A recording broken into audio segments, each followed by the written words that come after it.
your favorite actress there, Kurt. Who? J-Law. Jennifer Lawrence, yeah. J-Law. She actually went and spoke to some kids the other day. Finally. In school. The first woman to play a female hero in history. Was she really? According, she said it, and I believe. Which hero was it? The Hunger Games? The blue chick? That was the first the female blue X-Man, I thought.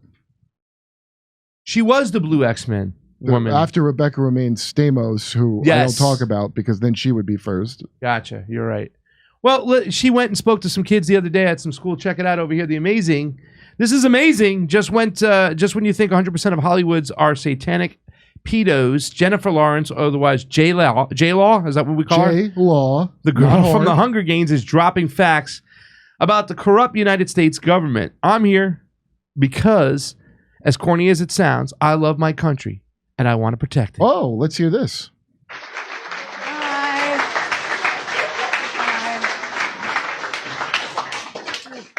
Okay. Hi, I'm Jen.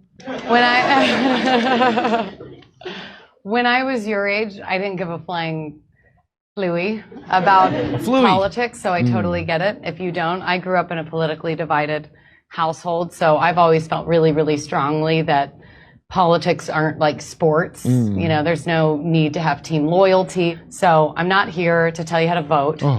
I'm not here to tell you to go see one of my movies. Red Sparrow opens March 2nd everywhere. I'm here because, as corny as it sounds, I love my country and I want to protect it. And there is a problem that is much bigger than political parties. It's a problem that is at the... I thought it was going to be like in the Borat, how Borat, there in my country, there is problem. That's at the root of our political system, and it's spreading like a rot through our democracy, and it's called corruption. Oh, I agree. Our political system, the one that's supposed to work for us, the American people, is broken, and it affects basically every issue that you and I care about: healthcare, public education, the environment, you name it. How does this happen? I'm sorry, I'm really nervous, but it happens because politicians need a lot of money to run for office. To have a seat in the Senate, you have to raise $14,000 a day for 6 years. And if you win, that entire cycle starts all over again. So if you win, these politicians are spending 70% of their time fundraising instead of working for us, the American people. And because only a tiny fraction of Americans can actually afford to give these gigantic donations to politicians, politicians focus more on the very few Americans that can actually cut these gigantic checks instead of us. And again, we're talking about both sides of the aisle here are doing this. Wow. She didn't say anything I disagree with. Well, I mean, it's on 60-minute overtime. Well, what's the catch? Why would they permit that? I mean, that's what I'm thinking. Like, why would they allow her to go and say this stuff? Why would they allow her to speak? And why would they be kind of promoting this? Because this is a thing that I don't... Okay, this is a thing I bet everybody, even the people that are going to go do lockdowns obediently, even those, they would go, yeah, there's too much money in politics. So she hasn't crossed a line. You can do this. You can go up to this point. But is there like a surprise coming, or is this the end? That's the end. Oh. That's it. That's what they let you know. And I don't want to say it's misleading, but I don't know if it hits it right on the nose because everybody gets to talk about this. We got to get the money out of politics. We got to get the money out of politics. Well, it's not going to go anywhere. So but is it really the answer? If we get the money out of politics, is everything going to change? I don't think so. I think the fact is that there's these institutions are corrupted. They're going to take more bribes ultimately. Yeah, like listen, if a guy, for instance, we got a guy over here who's running Tony Cardenas. He's running against Angelica Duenas, right? And Angelica Duenas probably will knock on 10 times more doors, get 10 times more space, but Tony Cardenas is going to have 10 times the money. I don't believe that it's necessarily about the money too as well. I believe that the institution is corrupted. The whole system and the process is corrupted. So therefore she can't go there. For me, if she would be able to say, well, why don't you look at the process of voting? Did your vote really count? Is it going to be counted? That's a step too far. It would be a step too far because you can't talk about that. If she wants to do that, she's going to have to say Trump's planning to take it away from you. Otherwise, to even question something like that, I would say like, hey, vote, pay taxes, do whatever. Like, do you think I don't think...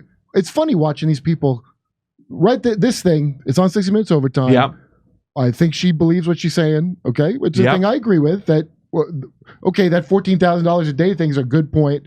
I don't think she knows the half of it, but what she does know upsets her. And so let her have her thing, and she'll say it. It's not going to go anywhere. 60 Minutes will do a little thing. Yeah. The test will be when she's saying this stuff and starts noticing. I want to see how far she develops from saying this and being like, oh my God, it's worse. The same thing everybody does. Yeah. If they bother to look, you go, oh wait, it's way worse. There's a new layer of worse than this.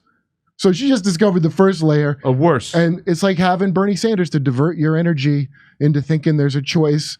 The thing about two parties, where she goes, that's the thing you should think about too. Like, is that weird? Because they don't want to have to bribe more than two parties. I think it's taking the responsibility off the individuals and putting it on the system, saying no matter what this person did, no matter how bad the decision was, it's the system itself. Well, the system, I mean, is it not? The system is screwed. Yeah, but that system is screwed because it has willing participants participating in that screwed up system. Look, I don't advocate this, but I remember the greatest president in the history of Iraq, Saddam Hussein, they had a little problem like that.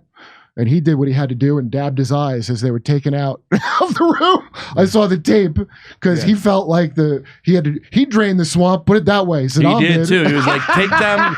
They were wheeling people out of that meeting and stuff. He didn't want to do it. You saw him. He was broken up about it. Look, I think you hit it on the nose too as well. We'll put a bow on this section over here. Let's see where she goes next, right? This is promising for some of these people like this to be at this level right now. Where do they go next? What's the step? What are these girls? See these two girls that are waiting to hear how it's Trump, like patiently.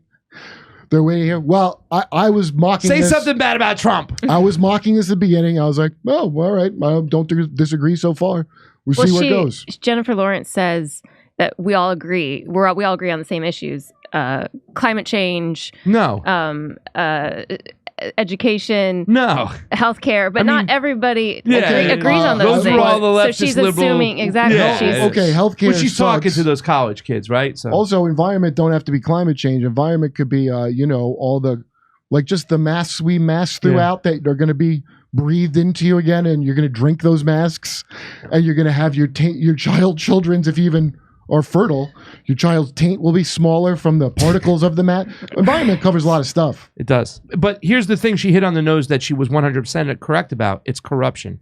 Corruption is the number one issue. You have to take on corruption before you take on anything. I'm rooting for J-Law to lay down the law. Let's see. Let's see. That J-Law Part 2, The Vengeance of Corruption. Let's see what happens. Hey, come see us on Live on Tour. We're doing a show in New York City, Pottstown, Pennsylvania, Stamford, Connecticut, Toledo, Rochester, Michigan. That's just outside of Detroit. St. Louis, Tampa, Florida, Boca Raton, Florida, and Orlando, Florida. Go to jimmydore.com for a link for all those tickets.